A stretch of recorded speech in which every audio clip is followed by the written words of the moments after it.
नमस्कार जय जगन्नाथ प्रिय दर्शनी होम किचन रे आपण मानक अनेक अनेक स्वागत। आशा करूँ आज रेसिपीटी आपण मानक निश्चिंत पसंद आसिबो। पसंद आसिले वीडियो को लाइक करेंगे, शेयर करेंगे, चैनल को सब्सक्राइब करने को भूलें।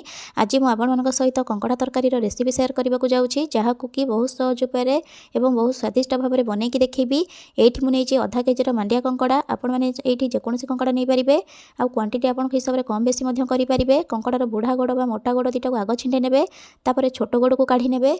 यही प्रोसेस रे सब कंकड़ार गोड़ गुड़ाक मुझे काढ़ी नहीं। ये देखूँ मु कंकड़ा को 5 ରୁ 6 थर भल भाव धोई नौची। आपण मैंने चाहिए ये गरम पानी में सिझे भी कंकड़ा को सफा करेंगे।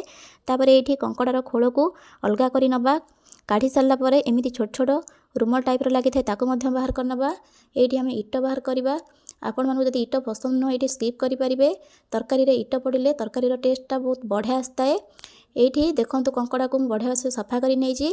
गोटे मसला बनवा, ये अदा रसुण कंचा लंका शुखला लंका नहीं। गोटे कड़े नौची, कड़े गरम होगा गोटे 1 टीस्पून सोरिष तेल आड करुँची। तेल गरम हो गला ये सारू आलू को आड करुँची। सारू आलू ये लुण हलदी गुंड आड करके बढ़िया से भाजी नेबी। देखो ये मुझे सारू आलू को भल भाव में भाजी नौची कभर करके। ये आमर सारू आलू भल भाव में भाजी हो गला। एबे कौन करवा, सारू आलू को गोटे प्लेट को काढ़ी नवा। ये गोटे प्लेट को सारू आलू को काढ़ी नौची। से सेम कड़े 1 टीस्पून सोरिष तेल आड करवा। आ कंकड़ा को भल भाव में भाजी नवा। ये मु कंकड़ा को बढ़िया से भाजी नौची, लुण हलदी गुंड आड करुँची। कंकड़ा को भल भाव में भाजी नौची। देखंतु ये कंकड़ा आमर भल भाव में भाजी हो गला। देखंतु कंकड़ार कलर केमती चेंज हो आसला। एबे कौन करवा, कंकड़ा को बाहर कर नवा। से सेम कड़े 1 टीस्पून सोरिष तेल आड करवा। किछि फुटण आड करवा। फुटण फुटीगले कटा पियाज आड करवा। मुझे गोटे बड़ पियाज काटी नहीं। पियाज भाजी होगा गोटे टमाटो आड करवा। टमाटो पियाज को बढ़िया से मिक्स कलापर ये मु अल्प लंका गुंड आड करुँची। लंका गुंड सहित टमाटो को भल भाव टिके भाजी देला परे मसला आड करवा। मसला को टमाटो सहित भल भाव में मिक्स करवा। मुझे किसी गुंड मसला आड करनी।